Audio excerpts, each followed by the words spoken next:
రాహుల్ గాంధీ గారికి సామంతరాజులు కప్పం కట్టకపోతే పోస్ట్ ఊస్టింగే కదా. నెలకి 100 కోట్లు కట్టకపోతే 60 నెలలకు 6,000 కోట్లు కట్టకపోతే పోస్ట్ ఊస్టింగే. నెలకు ఒకసారి పోవాలి, కాళ్ళు మొక్కాలి, కప్పం కట్టాలి, పోస్ట్ భద్రంగా ఉందా లేదా చూసుకోవాలి. అది తప్ప ఏంది నువ్వు పీకింది అని అడుగుతా ఉన్నా రేవంత్ రెడ్డిని. 2 ఏళ్ళు బూతు మాటలు తప్ప ఏమన్నా ఒక్క మంచి పని ఎవరి కోసమన్నా ఒకరికని చేసింటే దయచేసి చెప్పమని నేను అడుగుతా ఉన్నా.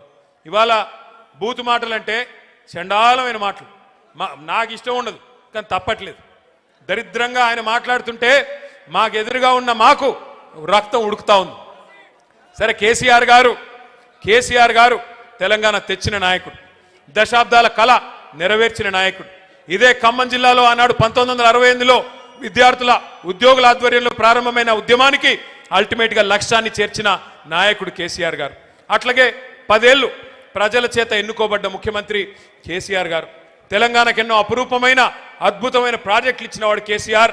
తెలంగాణకి దేశ స్థాయిలో గౌరవం తెచ్చిపెట్టినవాడు కేసీఆర్. ఇవన్నీ కరెక్టే, మన పార్టీ అధ్యక్షుడిగా కూడా కేసీఆర్ కరెక్టే. కానీ ఇవన్నిటికి మించి మా నాన్న కదా.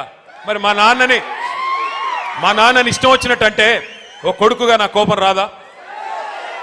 నేను మాట్లాడుతుంటే అప్పుడప్పుడు మన పెద్దోళ్ళు చెప్తుంటారు, మన ఉపేంద్ర అన్న చెప్తుంటాడు అప్పుడప్పుడు, మీరెందుకు మాట్లాడుతున్నారు వాళ్ళలాగా దిగజారి అని.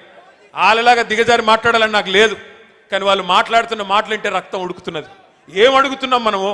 ఏమైందయ్యా, కౌలు రైతులకు డబ్బులు ఇస్తానంటివి, కౌలు రైతులకు రైతు బంధు అన్నావు కదా, 22 లక్షల మందికి ఉత్తరం రాస్తేవి కదా, కౌలు రైతుల పక్షాన్ని అడుగుతున్నా ఏది రైతు బంధు అంటే ఏమంటాడు? నీ లాగులో తొండలు వదులుతా అంటాడు. ఏమైందయ్యా, మహిళలకు ఇస్తానన్న 2,500 అంటే నీ గుడ్లు బీకి గోటీలు ఆడతా అంటాడు. ఏమైందయ్యా, 2 లక్షల ఉద్యోగాలు మా తమ్ముళ్ళకి ఇస్తానంటివి కదా, మొదటి సంవత్సరంలోనే 2 లక్షల ఉద్యోగాలని అశోక్ నగర్ చౌరస్తాకొచ్చి నువ్వు నీ రాహుల్ గాంధీ సొల్లు కబుర్లు చెప్తిరు కదా, ఏమైనాయి 2 లక్షల ఉద్యోగాలంటే నీ పేగులు తీసి మెడలు వేసుకుంటా అంటాడు.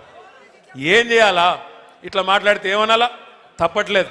ఇంకా గౌరవం ఏంటంటే ఆయన ఏడుపోయిందో నాకు అర్థం కాదు, తెల్లారు లేస్తే ఆ ఫ్రస్ట్రేషన్ ఏందో నాకు అర్థం కాదు. ఆల్రెడీ అడ్డిమారి గుడ్డి దెబ్బలో